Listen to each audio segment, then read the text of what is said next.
Each one of these has only two terms in it. And when you have two terms, you're looking to see if you can use the difference of squares. This is our formula. Something squared minus something squared. Difference means subtract. It is not going to work if there's a plus. And I'm going to jump right to this example here. There's a plus in the middle, so immediately I'm going to say prime. That doesn't factor. It's only going to factor if it has a minus in the middle. Okay, then the next thing is we're looking to highlight what is it that's being squared. In this first example, x multiplied by x gets me x squared. So it's the x that's being squared. And for 9, 3 multiplied by 3 is 9. So it's the 3 that's being squared. I color-coded this to make the formula stand out. If you have blue squared minus red squared, then the answer is blue plus red times blue minus red. So my blue is x and my red is 3.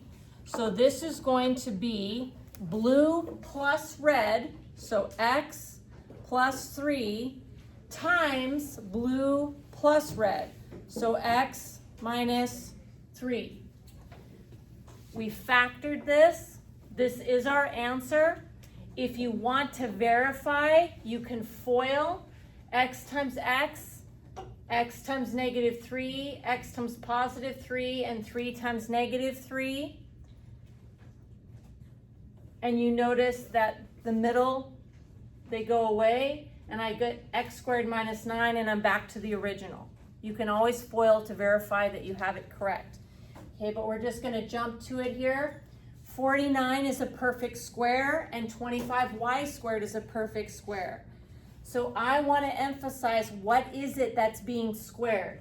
7 times 7 is 49, so this is 7. 5 times 5 is 25, and y times y is y squared. So 5y times 5y is 25y squared. Formula, blue squared minus red squared is blue plus red times blue minus red. So we have 7 blue plus red, 5y, times blue, 7, minus red, minus 5y. Okay, this one here, emphasizing what is it that's being squared. 5 times 5 is 25, x times x is x squared. So 5x multiplied by 5x gets me back to 25x squared. So what's being squared is the 5x. 3 times 3 is 9. So 3. Applying my formula, we're going to have blue plus 3 times blue minus 3. So I have 5x plus 3 times 5x minus 3. Okay, this one here, last example. There are two terms. 5x squared is not a perfect square. I wanted to include this example because we're really focused right now on the difference of squares. But every single polynomial that you're asked to factor, whether it has 2 terms, 3 terms, 4 terms, step 1 is to look to see if there's something in common to all of the terms before you get started.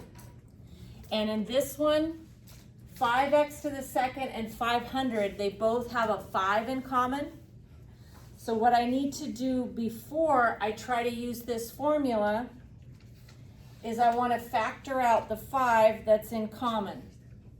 Now if I take a 5 out of 5x squared, I'm left with x squared.